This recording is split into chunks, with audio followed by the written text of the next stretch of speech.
I've got 10 beauty products that failed my mature skin. If you'd like to find out what they are, then please keep watching. Welcome to Beauty by Des. I'm Des, I'm over 60, and I love talking about makeup, skincare, clothes, and other bits and bobs that make me happy. I also have a website and I'm on Insta and Facebook too. If that sounds like your kind of content, then please give me a thumbs up because it lets me know that I'm on the right track. And better yet, subscribe to the channel because that way YouTube will know to put my video in front of other older women who might enjoy this kind of content. And without further ado, let's get cracking. So have I got a basket for you? I've got 10 products, none of which were any good for my mature skin, I'm sorry to say, and most of them are full and hardly used. So let's make a start with Beauty Pie. Now, I don't want to diss Beauty Pie at all because I really like the brand, and I've done a video on Beauty Pie which I'll link up here in the corner for you and down below in the description box. But there's one product that really did not work for me at all, and it's this. It's their shampoo, Super Healthy Hair. Now I was looking at it today and thinking, why didn't it work? And what it says on the side is Daily Strengthening Shampoo for Fine and Normal Hair. Now my hair is very fine, as you can see, there's not a lot of it. And I just thought this shampoo was going to give it some welly. I tell you what, I washed my hair in it and it felt as dry as an old dog. It really didn't feel at all smooth or comfortable. I mean, it was just as if I'd put some horrible dye on it. It felt that dry. Now I know it said it was strengthening, and I wonder if the clue is in that. I wonder if you've got, well, I don't know what sort of hair you'd have to make it feel smooth, but it really didn't work for me at all. It also says it's got something called Protecting Colour Plus Amino Acids and what have you, Shine Enhancer and all of that. It really just didn't do it for me, so that is a definite fail, I'm afraid. The second product that was a real fail for me, even though I absolutely love the brand and many of their other products, was this cleanser by e.l.f. It's called the Daily Face Cleanser. I found it really greasy. It didn't remove my makeup. It was just a complete fail. It's really runny, by the way, as well. Really runny. Now, if you like a runny cleanser, you'll probably love it. But for me, it was an absolute fail. The third fail for me, now I was gifted this by my daughter. It's called Boucleme Curls Defined Intensive Moisture Treatment. Now, interestingly, I used this after I used the Beauty Pie shampoo, and this was as bad as the Beauty Pie. It was dry and dry. It was so not a conditioner. It was just awful. In fact, it was so bad I had to get my Wonder Water from Elvive, which I absolutely love, and I've done that in a favourites video which I'll link up there in the corner for you so you can have a watch. The Wonder Water is amazing because you just put that on your hair and leave it for 8 seconds, and 8 seconds later it's as soft as a baby's bottom. But I'm afraid this was not as soft as a baby's bottom at all. I mean, it's a cream, and you would think, you can see it's nice and thick and gloopy, but it absolutely did diddly squat for my hair, I'm afraid. So that is also a fail, but luckily I didn't have to buy it with my own money. The fourth and final skincare product that was a fail for me was this Ordinary Argireline solution. Now, 1 or 2 YouTubers have raved about it, and to be fair, they said that actually they didn't really notice that much of a difference when they were using it, but they noticed a difference when they stopped using it. Well, I've given it about 2 or 3 weeks and then I stopped using it. I didn't notice any difference at all, I'm afraid. I mean, it's very reasonably priced, but I definitely wouldn't repurchase it, and I'm just not bothering to wear it. I don't know about you, but when a serum is so watery as to feel like water in your hands, I just wonder what on earth it's doing to my skin. And this is that serum. This is so watery. I mean, you wouldn't know unless you were a chemist and could test it in a lab whether it had water in it or it really did have the serum. I'm not saying that the Ordinary would do that at all, but that's sort of the mentality I have. I want a serum that feels like a serum, that's got some sort of, that's got some sort of texture to it, but this is just watery, and that also makes it very difficult to put on the skin. So this is another no-no for me, I'm afraid. Right, now let's move on to makeup products. The first fail for me is this e.l.f. CC Cream Camouflage. I mean, honestly, again, I love e.l.f., but this just was not for me at all, and I love their Camo concealer.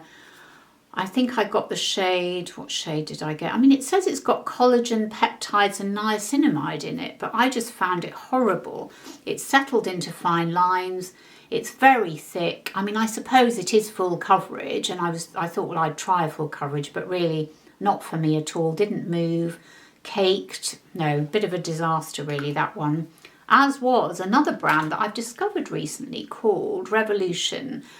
I love their brow pencil that I've got, and I thought I'd try their Conceal and Glow, which is also a full coverage, or medium to full, and it has vitamin C and lotus flower extract. Again, it was an absolute fail. I don't think it's quite as thick as the e.l.f. No, it's not. It's quite runny, actually, as you can see. But, another one that, I mean, maybe it's just full coverage. It just doesn't do it for me. It's just completely not right for my skin. It's too heavy. And actually, do you know, it's interesting. You know the IT Cosmetics, I'm sure you do, the IT Cosmetics CC Cream, Your Skin But Better.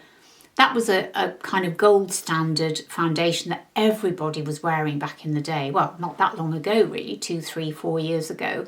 And I must admit, I couldn't really get on with it. And I wonder whether I'm just not a CC cream kind of gal, because I did find that CC cream just a bit too heavy. I just couldn't get the light coverage and the good coverage, but light and natural, that other women were talking about that they seem to get.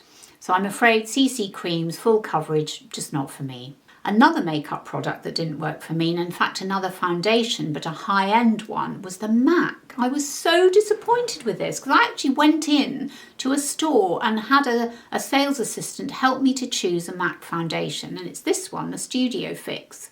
Now, I did a review of 5 high-end foundations, which I'll link up there for you, and this was one of them, and this was a fail for me, I'm afraid. It just didn't work. It's too heavy. It was breaking up. It was settling into my fine lines. It was creating here a really sort of cakey look. So although the colour was fine, and actually I was super annoyed with myself because I got myself talked into buying the £5 top applicator thing as well, which is really irritating. So I think I might persevere with this one, but maybe mix it with a bit of moisturiser. But I am quite cross about this one because I honestly thought, being MAC, as it sells itself as such a kind of pro brand, that it would work for my skin, but sadly not. Bit dischuffed about that one. Then we come to another e.l.f. product. Now, this is not the fault of e.l.f. at all. I mean, none of them are the fault of the brands. They're just not for me. This one I bought when I was trying to find a bronzer that wasn't the Milani, my favourite Milani, which I absolutely love. And so I thought I would get this affordable bronzer, but it's just too orangey for me. It doesn't have a shade. It must be a universal shade, but it's just too orangey for me. Let me just see if I can show you. It doesn't look that orangey on there, but it's just not the right shade for me. I don't do orange really. It just doesn't suit my cooler toned skin. So I'm afraid that one is going to have to go to somebody who can wear an orangey bronzer. Now, the final 2 fails for me are eyeshadow palettes. And the first one is this Beauty Pie one. This one here. I just cannot get on with the colours. I find them bland and boring and dull. Now, this is my skin because everybody's skin is so different, and the shades that might look great in the palette will look great on somebody's skin, someone else's skin they won't, and I'm afraid these are not great on my skin. I just find them really, really dull. Even though I do like neutral shades, they're just not for me at all. So really disappointed with this Beauty Pie palette, which is called the Gorgeous Cool Neutrals. Not gorgeous for me, I'm afraid. And the final eyeshadow palette, and the final of my 10 fails, is this Pixi by Tina Yong palette. This just didn't work for me. I think what I was trying to do when I chose it, and I bought this in the store, I was trying to find a palette that took me a little bit out of my comfort zone, but I'm afraid this has really taken me way beyond my comfort zone and out into the stratosphere because I just cannot wear it at all. I do not reach for it.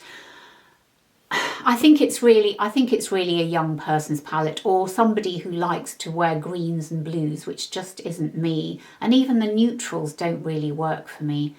And the other thing is, I've been thinking about this, I think I'm just not going to buy such big palettes anymore because I just don't use all the colours. Even the Stone Cold Fox, which I keep returning to and hoping that I'm going to find something I like in it. it's just too many colours, and it's not like I spend all day putting eyeshadow on in different colours. I mean, I'm a regular working woman. I just need a few eyeshadow colours, and yeah, I want different ones at different times, but I don't need 20 pan palettes. I really just want 4 or 6 or at a pinch 10, but that's probably enough for me. So I'm afraid this Pixi by Tina Yong palette was also a fail for me. So there you have it. Those are my 10 fails for my mature skin. If you found this video helpful, informative, or even amusing, please consider subscribing to the channel, giving me a thumbs up, and hitting the notification bell. And leave me a comment below. Have you tried any of these and were they fails for you? Or maybe they were faves. Who knows? Let me know. I'd love to know. And thank you so much for watching, and I'll see you on the next one. Bye.